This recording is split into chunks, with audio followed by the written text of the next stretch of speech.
गोंदिया जिल्ह्याच्या शेवटच्या टोकावर आदिवासी बहुल दुर्गम नक्षलग्रस्त तालुका म्हणून गोंदिया जिल्ह्यातील अर्जुनी मोर तालुक्याची ख्याती आहे। मानवाच्या मूलभूत गरजा आरोग्य शिक्षण असून शिक्षणाकडे शिक्षण विभागाचे पूर्ण दुर्लक्ष असल्याचे दिसून येत आहे।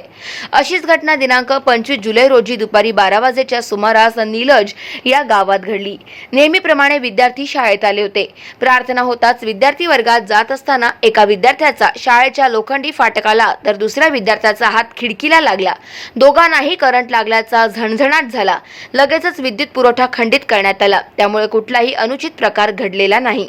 मात्र या प्रकारामुळे शिक्षण विभाग काही बोध घेईल का असा प्रश्न जनतेकडून विचारला जातोय।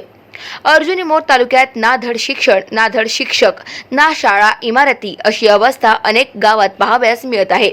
यावरून शासन शिक्षणाकडे किती चांगले लक्ष देत आहे हे निदर्शनास येत आहे।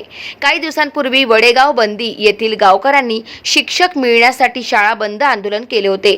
तालुक्यातील अनेक शाळांमध्ये शिक्षकांची कमतरता असल्याने पालक वर्गात नाराजी आहे।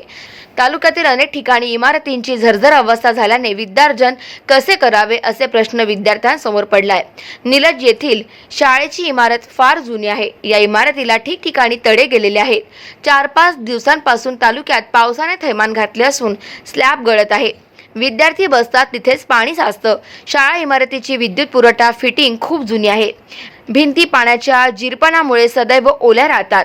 दोन्ही विद्यार्थ्यांना करंटची अनुभूती येतात आणि शाळेच्या मुख्याध्यापिका MP जांभूळकर यांनी लाईनमॅनला बोलावून वीज पुरवठा खंडित केला। त्यामुळे दुर्घटना टळली। मात्र या घटनेतून शिक्षण विभाग काही बोध घेईल का? समजा अनर्थ घडला असता तर याची जबाबदारी कोणी घेतली असती असे अनेक प्रश्न अनुत्तरित आहे। गाव माझा न्यूज करिता संतोष रोकडे, अर्जुनी मोर, गोंदिया।